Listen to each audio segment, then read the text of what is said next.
Okay, we're live.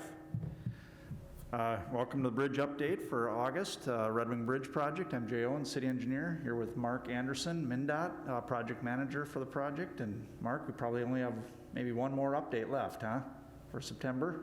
Maybe a little bit more. Maybe a little bit. Maybe some cleanup items that cleanup items. So maybe we'll extend it for one more after that. We'll see how things are going. Then when you're all done, you were also running the Lake City project, correct, Mark? Correct, yep.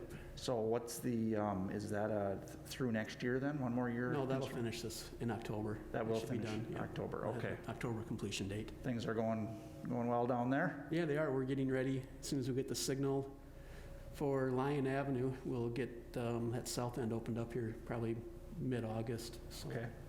Remember I was through there a couple months ago and had to kind of detour around some things, but then you got the north end back open again, so yeah. Yep. So there's still a detour, but it's a lot shorter. A lot shorter, okay. Well, good. All right, well with that, why don't we go over, we had our meeting this morning, talk about, there is kind of some traffic things that are coming up. Of course, we've been dealing with the lane closures on 61 right now and the traffic backups, but that's gonna change a little bit, and there's going to be some work on the button hook that's going to require some intermittent detours. So why don't you explain that a little bit? So I think the northbound lanes of 61 are just about ready. I think we should see some paving late this week. So once that's done, they'll switch traffic so that there is one lane in each direction, and then they will do some median work, and then they'll start putting the final lifts of the bituminous on. Okay. So once that's done, there's also a little bit of work up on the button hook, which is going to require a detour. It's just a little short detour, probably short term, a day here and a day there, where they will send the southbound traffic down the slip ramp into downtown, and the traffic on northbound 63 will be on the southbound lanes. Okay. And they'll go around some curb and gutter work, and then there's some paving in there that has to be done. So that'll be a day here, and then probably 3 or 4 days later, they'll do the paving work. So in essence, just to kind of simplify it, if you're going to Wisconsin, you use the button hook as normal. Right. But if you're coming from Wisconsin, everyone will come down the slip ramp to 3rd for a day or two here or there while they're doing that work. Right. So kind of like what we had before, where everyone was just coming down to 3rd before the project, where there wasn't the button hook in place. But that's hopefully very short time things where we're directing traffic. And we talked about that earlier. We will monitor that traffic as it comes onto 3rd Street, because we've got turning movements now that we're sending everyone there down 3rd and Plum. We've got to make sure the trucks and things can make it there. If we have to take some parking off for a day or two here or there, we will address that as we set that detour up. So the good thing is that's not an extended detour. Those are. I would think it'll be only a few hours the first day. Just pouring the curb and gutter and getting the grade ready in that. So. Okay, that's good to know. And then you did say the northbound lanes are getting paved probably this week, that you see under construction your ADM right now on 61. That doesn't mean it opens back up to full 2 lanes in each direction, but it does keep the northbound traffic on the north side and the southbound traffic on the south side, but it's still only 1 lane of traffic. And I think the 1 lane will be probably the outside lanes, because they'll work on the median, and then they'll also start paving on that inside lane. Because, there has been a congestion impact with the traffic control we have set up, and we've done things to help it. It's still not ideal, but some signal changes and tweaks to the phasing have helped move traffic a little bit better. So, but on those real peak times, we're still noticing some backups through Broad Street and past Dakota, but it has improved somewhat. Plus others that don't need to be on that road, like myself, find ways to turn before you get to Broad Street. Right. You're already cutting up to 3rd Street at Hill or Franklin or Fulton and kind of avoiding it. So a little bit of combination of some signal work and some people knowing where they're going has kind of helped the situation on Main Street. So what about Wisconsin side? Talk a little bit about the jug handle and the work that's going on over there, and that's got to be getting close to paving and I think they'll do that paving the same time they're paving on the button hook and that last lift on Highway 61. So it'll be a couple weeks out still, probably. A couple weeks out, okay. I guess one of the big operations that I saw on the three-week look ahead was for the next 3 weeks, it looks like there's painting going on, correct? At least that next 3 weeks, right? Yep. So they're out there they're working on their cables to support their platform, which will allow them to paint from underneath. So they said it's about a 3-week process, and I think they're about 2 weeks into it right now, so. Okay. Should be another week or week and a half before they get the cables and the platforms hung up there. Okay. And that painting is for the tub girders? Yes, it is. Right. Okay. I see there's still painting to do on the piers themselves, though. They're working through the limestone color, and then the plinths get another color as well, so. Right. Okay. So yeah, that Their painting. focus right now is getting that platform up so they can actually get started on the painting, then they'll come back and do. Okay. It's probably split their crews up and start working on a little bit of each. All right. Okay. Yeah, I think that's anything else I can think of in the next few weeks besides the painting and the jug handle and the button hook work that we just talked about. Should be more seating as they move along here. Okay. Landscaping work. I did see that on the and also some tree planting. Yep, correct? towards the end of August, the planting period opens up again. For the August 25th, that starts again. trees and shrubbery kind of. Yep. Right. Yep. Okay. And then there's, of course, with all projects, there's the extensive punch list items, which will be the work on things that just need to be fixed, or railings need to be sanded and repainted, or things that happen either during shipping or installation. Yep, and we're not sure how they're going to repair the railing yet. They may be taking it down and bringing it back to the factory and recoating it, so. Okay. So that may delay the trail opening. Okay. Or they could maybe fix them in place too, if it's not too extensive, but. They right. could, okay. Maybe the one thing we should talk about too is that there'll be probably some nighttime flagging on the bridge. Yes, yep. So the contractor needs to correct some of the grinding they did last fall. There's some areas that are out of tolerance, so they need to fix those areas. And then they need to do crack sealing on the deck. So they plan to flag, I think, from around 6 o'clock at night for about 9 hours worth of work, so. So do it from 6 o'clock over the nighttime period where they'll be stopping traffic in one direction. Right. And doing the work in the lane that they need to do. And when you say grinding, they're trying to smooth the surface for rideability, correct? Correct, yep. And when you say they're out of tolerance, it's your machines that sense that say it needs to be a smoother road surface across the deck. Right. Okay. Yep. There's some areas too where along the gutter line they're supposed to they can only get the grinder so close to the railing, but they're supposed to feather that edge so the water gets out to the gutter line and drains the bridge, not. Drains properly. Then. Right, it doesn't drain 20 inches away from the bridge, or from the barrier, but it drains at the barrier. Okay. So you don't get the ponding out in the lane. And you don't want that ponding in the wheel paths and stuff like that for hydroplaning and so forth. Right. Okay. So that will be that intermittent, you basically one lane in each direction, or one lane at a time, I mean. Right, in the evenings. There'll be delay. Yep, there will be. For that, and how long a process is that, Mark, that there'll be this? They were talking about 2 weeks worth of work. I guess I'm not sure what we'll see from them. But they're talking starting the end of this week, I think. Okay. And what kind of delay do you typically see with doing that flagging operation over those evenings? And I would think it'd be 5 to 10 minutes at the most. Not even that, probably. They'd have to gauge it to see what the traffic queues are doing, right? I mean, you can't hold something back for 5 or 10 minutes and have traffic, a long ways backed up, so. Typically, you hold it and you let the one side go, and then once that queue's gone, you just let everybody else, the other side, go again, so. Okay.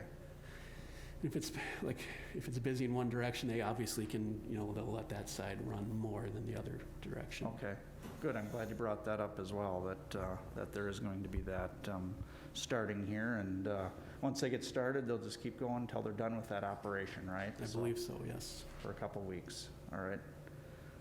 Okay. Anything else you wanted to add besides that, or show a few pictures? I can show a few pictures. Okay, let's do that.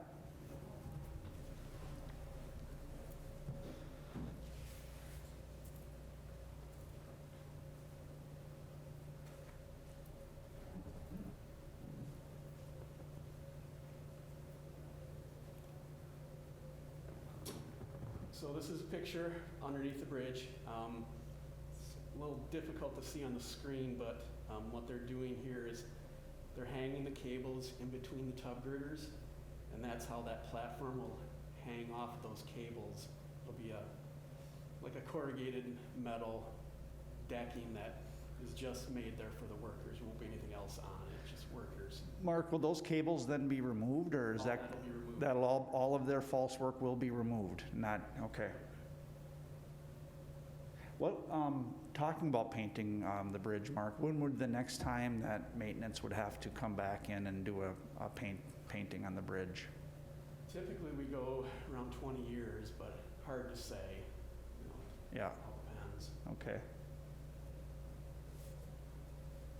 This is a picture looking back at Pier 1. So that's, I believe, where Pier 1 used to be. So That's pretty much all gone. that's gone to the elevation they need to get that removed to? I'm not sure where this picture shows it, but it'll be 2 feet, I believe, below. Okay, the and surface. that's the original pier for the Eisenhower Bridge that was taken down, right there, Pier 1. Yep. And that's cut down, so the piling themselves were left in, but you cut them down below the riprap, a couple feet below grade? Right. Okay. And those were timber piles? I believe so. And I'm Yep. not sure even if, you got down to the piling, you may have just taken the footing down to the required elevation. Oh, just hammered the footing off, it still could be attached to the timbers below that then? Yep. So that would be a removal in the future if we ever add 2 more lanes of traffic because of volumes. We need to get that out of there if that's where we're gonna build the bridge pier. Right. Yeah. We'll go back to that one, Mark. It does give you a good, looking at the top of the screen, where the old roadbed was right there. You can kind of see a good vantage point to that. And that's kind of where we're looking at, I've been working with a group for the Welcome to Red Wings sign, kind of in that space there. That was where the old road is. So I'm actually going to be getting hold of you to meet out there and kind of look at maybe doing something to do some grading to kind of create a bench for a sign. I thought there was kind of a bench in Yeah, I want to see if it's going to fit with kind of what we're thinking, or if we need to expand it a little bit, but we'd work with you on that and your contractor if we need to do a little bit there ourselves, so. So this is the contractor. He's been working on the removal of Pier 2. They're using a crane, using a clam bucket. You can see it down here right above the water line. They drop that in, and then they use cables to close the bucket, and then they scoop out the concrete and they're putting it in the barge here. So that concrete we see on that barge from Pier 2 was all shattered with that explosion that was done a few weeks ago, correct? Correct. Okay. So they were able to, with that charge, they were able to get it broken apart enough that they're now just scooping it out. They're not mechanically having to go down there and hammer anymore, or? I don't believe they did. I know that one side, the side closest to the new bridge looked a little solid, but they did find a couple of charges that had not been detonated, so they had to come back and re-detonate 2 charges in there. So they Okay. shattered that a little better. Okay, so there was 2 blasts then. There was a quick one. I believe it was about a week later. They did it Okay. early in the morning. Not early, but Okay. this is some of the work they've done along the ADM shore, or the Yeah. railroad track shoreline. I think they removed all the old riprap and placed new riprap in there. Yeah. So it's all cleaned up, got rid of the old concrete that had been used. Yeah, the old riprap was kind of old leftover sidewalk chunks and concrete from around the city over the many, many years of just dumping sidewalk debris. Yep, so that's all been cleaned up and all the riprap is placed. And that will continue over across to, Past the pier, past where Pier 1 was. is that work done yet, or it's not done No, yet? I don't believe so. This have more riprapping, because they're using our new road down there to haul in riprap and so forth. We've worked with them. I'm not on sure if they'll be doing it in that situation. They may have to place it from a barge. Oh, they may bring that in on a barge? Yep. Okay. And here's a picture of the new Northbound 61. They've got the concrete barrier is poured along I guess the right lane, the shoulder side there. The north side there, yeah. The curb and gutter poured for the median, and they're working on the grade in there. And then on top of that barrier, at least to the bridge, there'll be a decorative rail down by ADM going back on, correct? Correct. The black decorative railing that was kind of there before? Right. Yep. You can see here where the temporary bridge was, they've got that all removed, and the slope has been stabilized with seed and erosion blanket. Okay. This is looking back from the other side. You can see, like I said, the concrete barrier. The barrier is in along the ADM for the most part. There's a little stretch that needs to still be poured. But it's in, the curb and gutter is in. They got infill concrete to go between that barrier and the back of curb, is that correct? I believe so, For yes. some portion, and then there's probably a grass or turf area as well? When does that, Behind the barrier, or? well, doesn't that barrier flare away? Yeah, you can see it. It does flare away up. And it doesn't, then in there it becomes either like a road surface or something like that? There's an access road. Access road. Between the ADM wall and the bridge. Yep, okay. And really, that's just another picture of the same thing, just from a different perspective, but, yep, that's it. So that's where you're saying paving is looking right there It should be ready later this week. this week? I believe so, yeah. Okay. Doesn't seem like we have any rain in the forecast, so. Yeah, let's keep getting work done. Did have a resident check in with us last week about the storage area that we had on 4th Street. And Mark, you've passed that along, that there was some volunteer trees and stuff, scrub stuff that's going to get cut out once they, I think they still have some pipe debris laying there right now, but when that gets cleaned up, that'll be cleaned up like the rest of the Right, that'll site. get cleaned up and It's looking a lot better down there, that's for reseeded sure. and Yeah. that, right? Yep. Yep. So that's been passed on to the contractor to do. Any other questions? Got anything else, or just kind of heading toward the finish line right now? So, yes. Yeah. Mark, you got anything else to add? That I know this traffic stuff is going to be kind of Right, switching, and I mean, pay attention to that. I but- believe that switch will be next Monday, or this coming Monday. Okay. So if everything gets done, if the paving and that gets done. Yeah, and then we've got the one-day detours onto the slip ramp, and Short-term then the detours, yeah. nighttime flagging. Yep. That's going to delay. So you'll be noticing a little bit more work as the flurry is on to get everything done. I do want to mention I had a nice tour with a group from the Arts and Culture group in Red Wing on the bridge. We went over on Friday last week to walk the trail. Of course, it's closed, but we got permissions to be up there and take a look at some of the overlooks and where plaques and artwork could be added along the bridge. And it was a gorgeous Friday afternoon, and those overlooks are going to be popular. Just being up there with this group, they didn't want to leave. A barge came through. It was just a beautiful day. Lots of boats down on the river that Friday afternoon. It's going to be a nice place to go for a walk and have lunch or do something like that up on the bridge. It's nice and wide, and you feel very protected. You got 12 foot with the barrier between you and the traffic going by, so it's going to be a nice walk across the bridge there. So, all right, with that, we'll just plan on being here again next month, and maybe one more after that, just to wrap it all up. So, thank you.